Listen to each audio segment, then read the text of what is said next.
I spent all my savings on my entitled brother who then toasted to freedom from leeches in front of our whole family. He had no idea what was coming for him the next morning when I enacted my ultimate revenge. I'm Owen, 29 male, and I'm the burden my brother decided to cast off on New Year's Eve after I'd spent months paying his debts.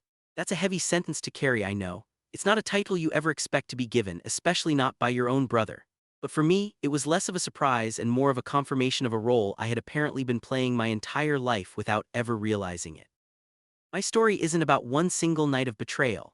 It's about a lifetime of carefully built dynamics, of invisible expectations and unspoken rules that govern my family. To understand what happened on New Year's Eve, you have to understand the foundation it was built on. There are two of us, me, Owen, the reliable, quiet, and steady older brother, and Ethan, my younger brother by 4 years, the supernova of our family. From the moment Ethan was born, he was different. He had a spark, a charisma that drew people in. He could light up a room with a single smile, and my parents, David and Helen, were utterly captivated. I was the calm, predictable child, the one who did his homework without being asked and never caused any trouble. Ethan was the whirlwind. He was the one who broke our mother's favorite vase while trying to catch an imaginary dragon, and somehow, by the time his tearful, charming apology was over, our mother would be hugging him and blaming the slippery floor. I was the one who was told to be more careful. This pattern became the blueprint of our childhood. I remember when I was 12, I saved up for months to buy a brand new metallic blue mountain bike. It was my prized possession. I polished it every day and rode it with a sense of freedom I'd never known.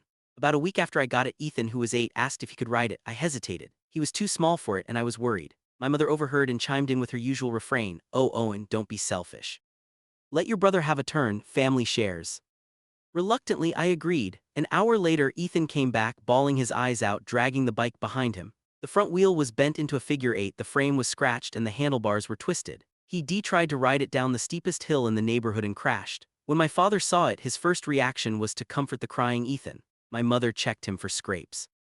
When I looked at my ruined bike, my heart sinking, my father turned to me and said with a stern voice, "You should have known better than to let him ride it, Owen. It was too big for him. You need to be more responsible."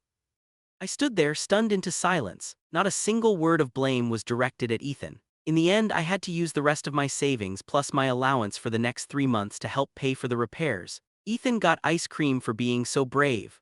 That was lesson number 1. Ethan's actions were just boys being boys. My reactions were a measure of my character. The second, more expensive lesson came when Ethan turned 17. He just got his driver's license and naturally he needed a car. My parents couldn't afford much, but they found a decent used sedan.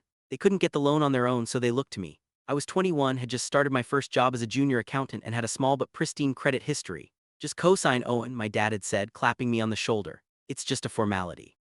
We'll make sure he makes the payments. It's to help your brother get a good start." The phrase "help your brother" was the family mantra. It was the magic spell that could make me agree to anything, so I signed the papers. For the first 6 months, everything was fine. Then I got a notice in the mail, a missed payment. I called Ethan. "Oh man, sorry bro," he'd said, his voice casual. "Things are a little tight. I had to buy these new concert tickets. You know how it is. Can you spot me this one time?" One time turned into 2, then 3. Soon I was making the car payment every single month just to protect my own credit score from being destroyed.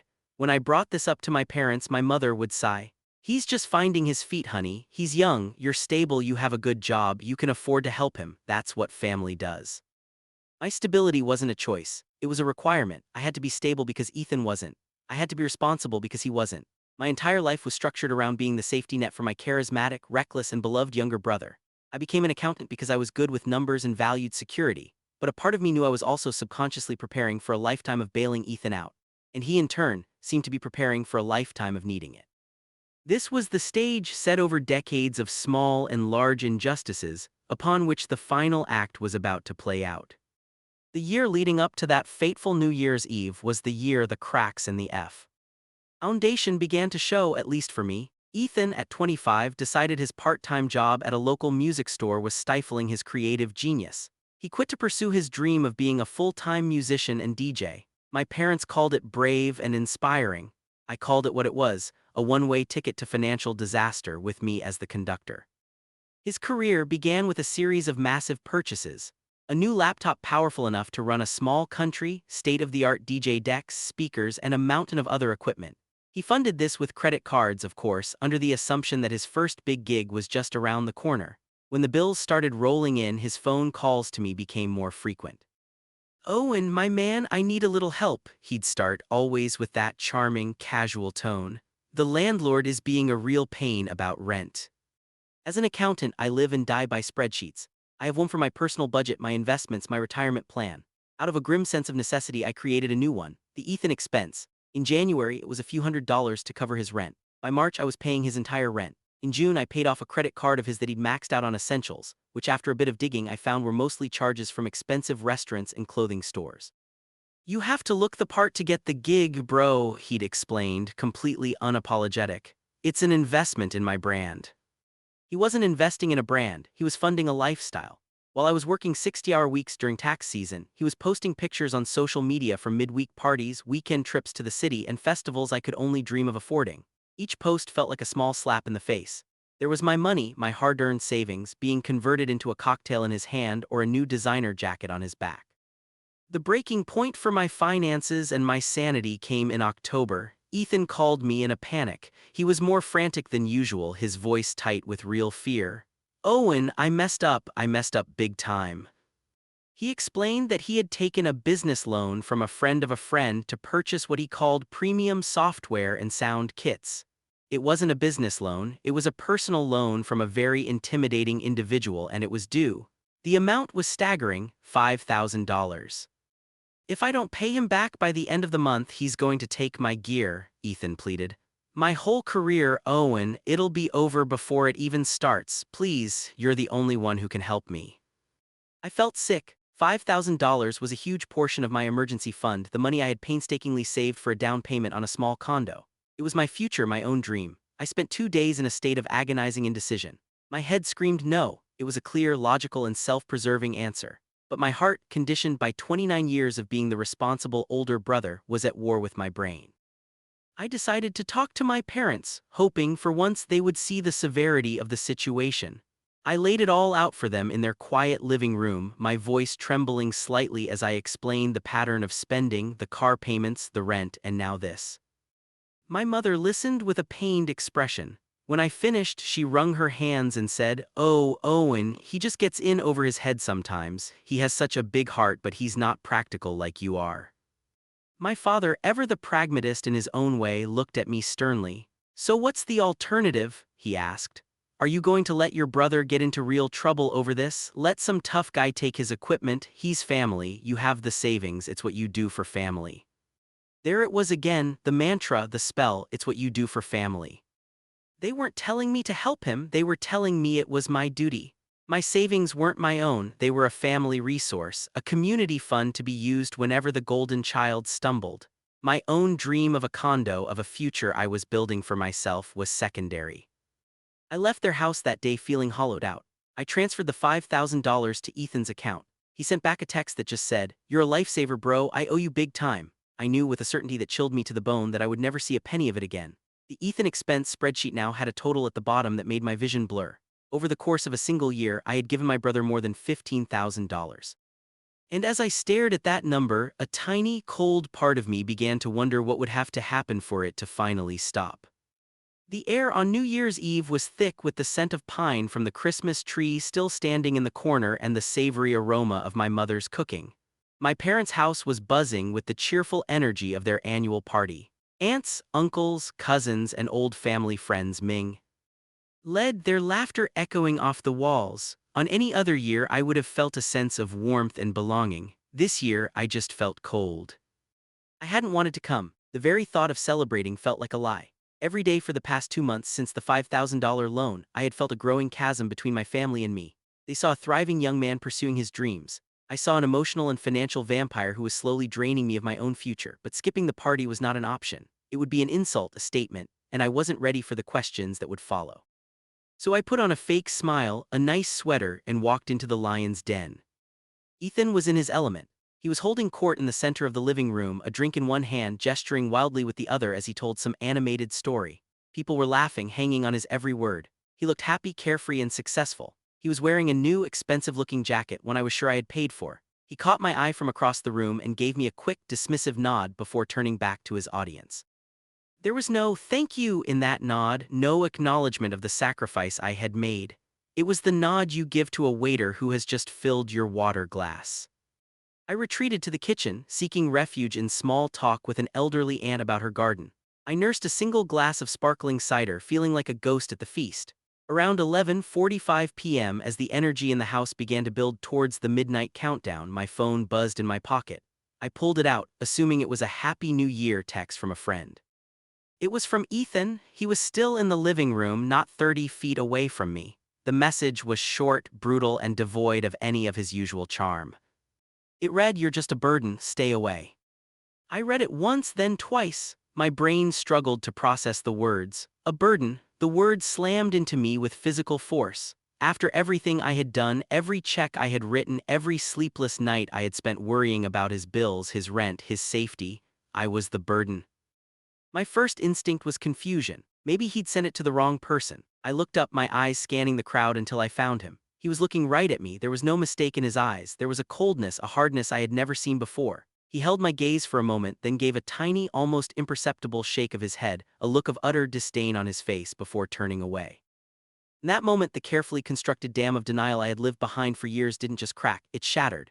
Every excuse I had ever made for him, every justification my parents had ever offered, evaporated. This wasn't a misunderstanding. This was a deliberate, cruel, and calculated strike. He didn't want my help, he wanted my money, but he didn't want me. My presence, the physical reminder of his dependency, was an inconvenience. I was the skeleton in his closet, the living embodiment of his failure, and he wanted me gone. My ears were ringing. The cheerful noise of the party faded into a dull roar. Just then, my father's voice boomed through the room. "All right, everyone, settle down. Before the ball drops, my boy Ethan wants to say a few words to ring in the new year." A hush fell over the crowd. Ethan stepped onto the small hearth of the fireplace, raising his glass. He beamed, soaking in the attention. "Wow, thank you, Dad. I just want to say thank you all for being here," he began, his voice smooth and confident. "This has been a transformative year for me, a year of chasing dreams, of taking risks, and of learning who my real supporters are." He smiled warmly at our parents, who looked back at him, their faces glowing with pride. He continued, "A new year is all about new beginnings. It's about leaving the past behind and embracing the future. It's about cutting off the things that hold you back, the things that weigh you down." He paused, and his eyes swept the room until they landed once again directly on me. He held my gaze, a smug, triumphant smirk playing on his lips. He raised his glass higher. "So I want to propose a toast," he declared to the room, "to new beginnings, to cutting off leeches, and to finally being free."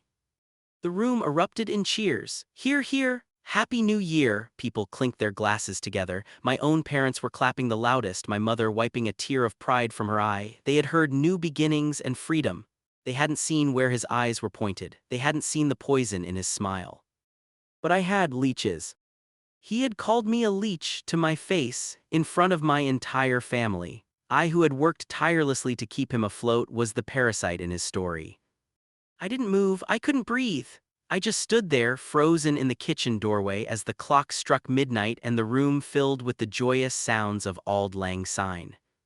In a room full of people, I had never felt so utterly and completely alone.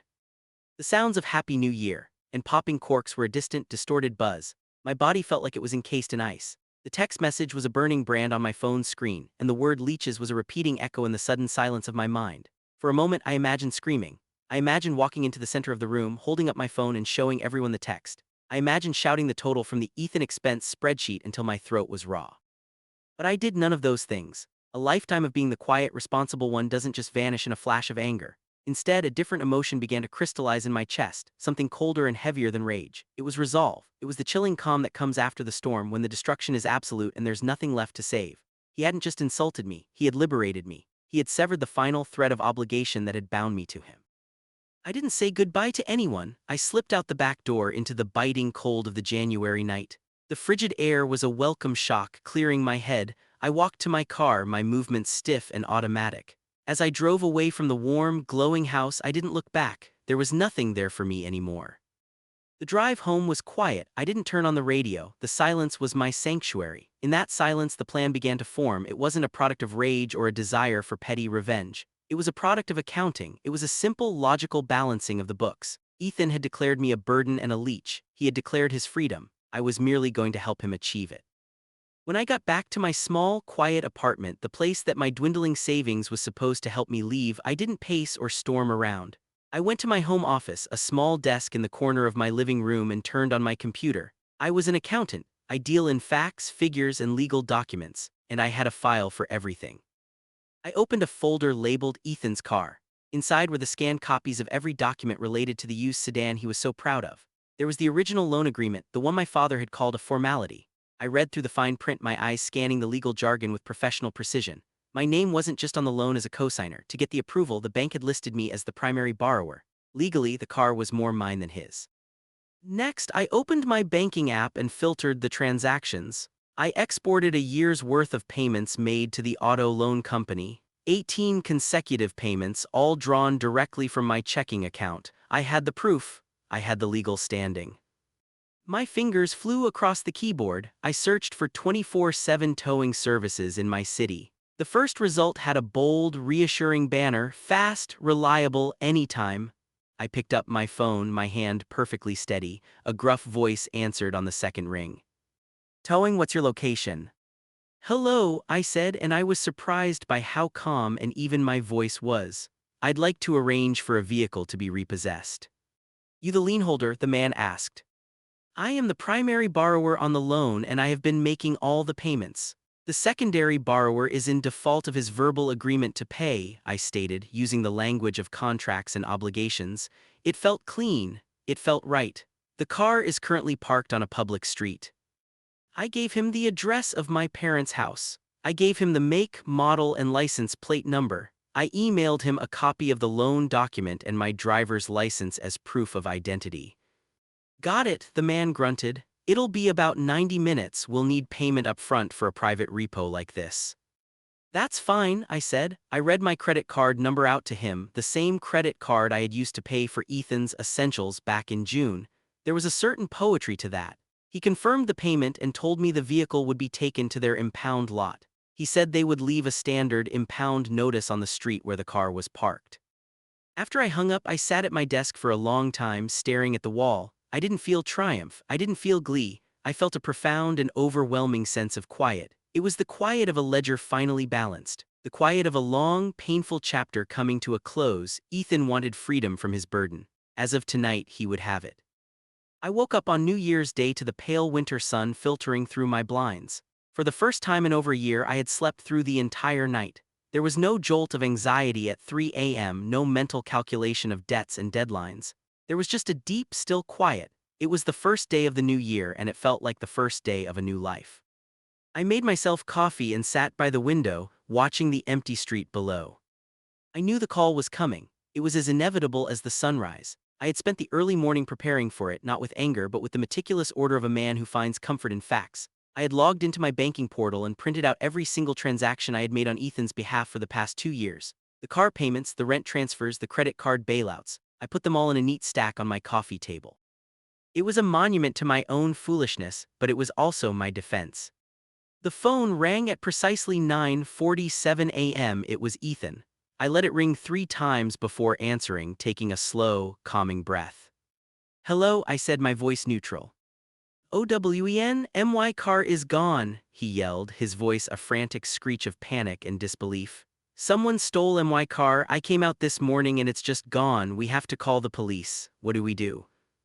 I listened to his frantic outpouring without interruption.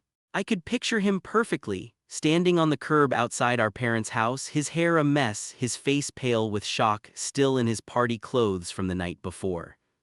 "It wasn't stolen, Ethan," I said calmly when he finally paused to take a breath. There was a moment of confused silence on the other end of the line. What are you talking about? It's gone. There's a sticker on the curb from some towing company." "I know," I said. "I called them."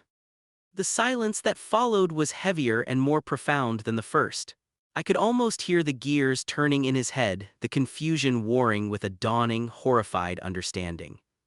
"You what?" he finally whispered, his voice stripped of its earlier panic and now filled with a chilling mix of disbelief and rage. "What did you do?"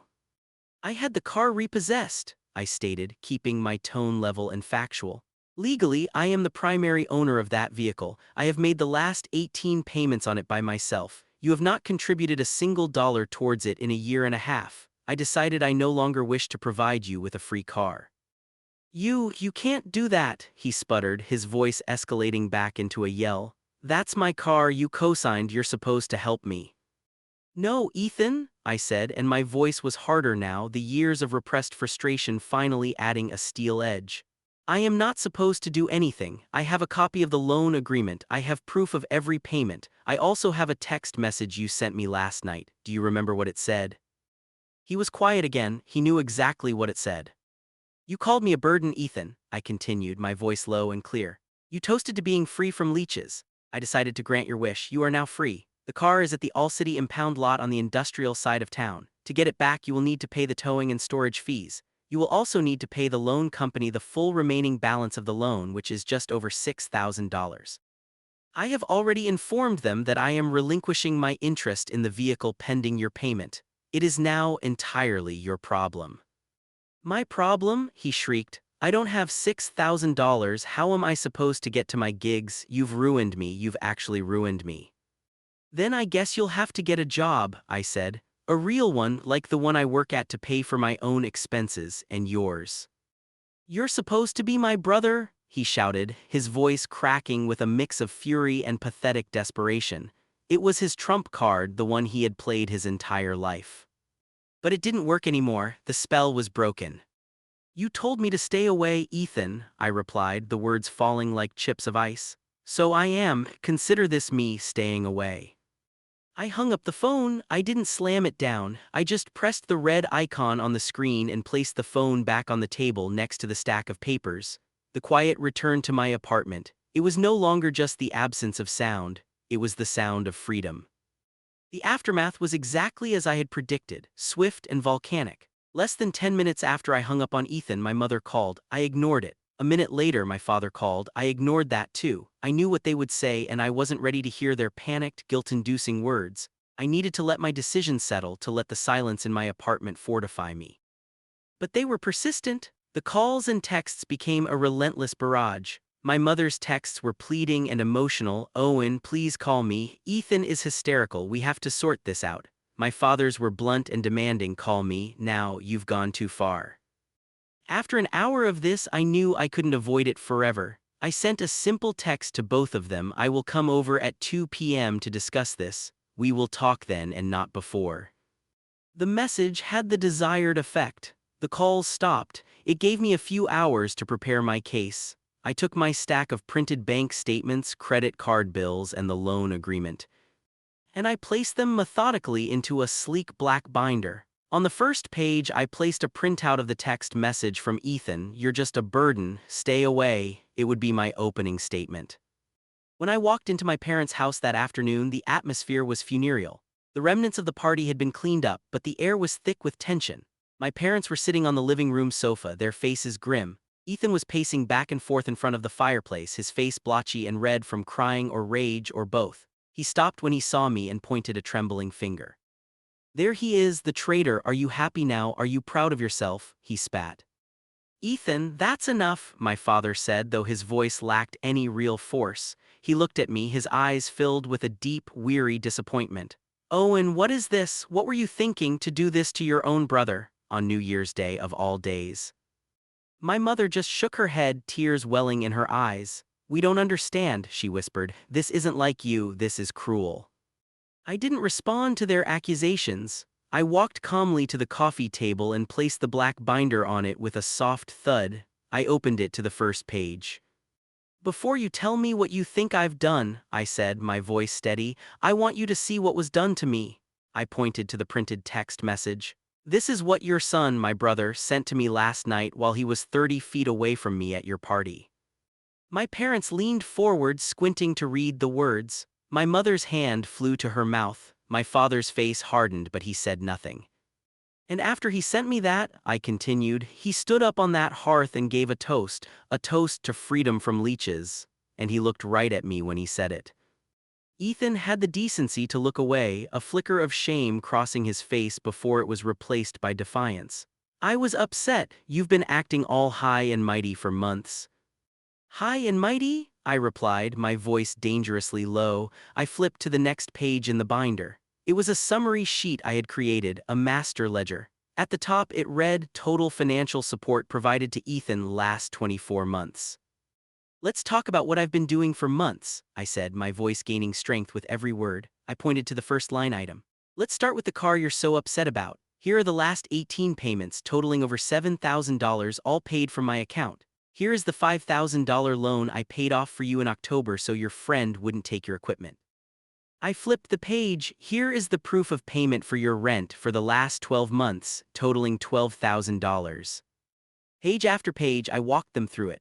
The credit card bills filled with restaurant tabs, clothing purchases, and bar receipts. The cash transfers labeled groceries or gas money. With every page, the silence in the room grew deeper. My mother had stopped crying and was now staring at the papers with a look of dawning horror. My father's face had gone pale. Ethan had slumped into a chair, his defiant posture gone, replaced by the stunned look of a child who has finally been caught. When I got to the final page, I pointed to the grand total at the bottom, circled in red ink. For the past 2 years, while I have been acting high and mighty, I have given you, Ethan, a total of $27,450. I let the number hang in the air. That is more than half of my after-tax income. That was the down payment for my own home. That was my future, and in return for that, I was called a burden and a leech. I closed the binder. So you ask me what I was thinking. I was thinking that I am done. I am done being the family safety net. I am done setting myself on fire to keep him warm. The car was the only thing I had any legal claim to, the only way I could stop the bleeding, so I stopped it. He wants to be free, he's free. But freedom means standing on your own 2 feet. The car sits in the impound lot until he can figure out how to pay for it himself. No one spoke. The sound of the ticking grandfather clock in the hall was deafening. My parents weren't looking at me with anger anymore. They were looking at the stranger their younger son had become, and the stranger their older son had been forced to be. The foundation of their world, built on the simple story of the responsible son and the charismatic one, had been demolished by the undeniable black-and-white truth of a balance sheet. The fallout had come, but for the first time it wasn't landing on me.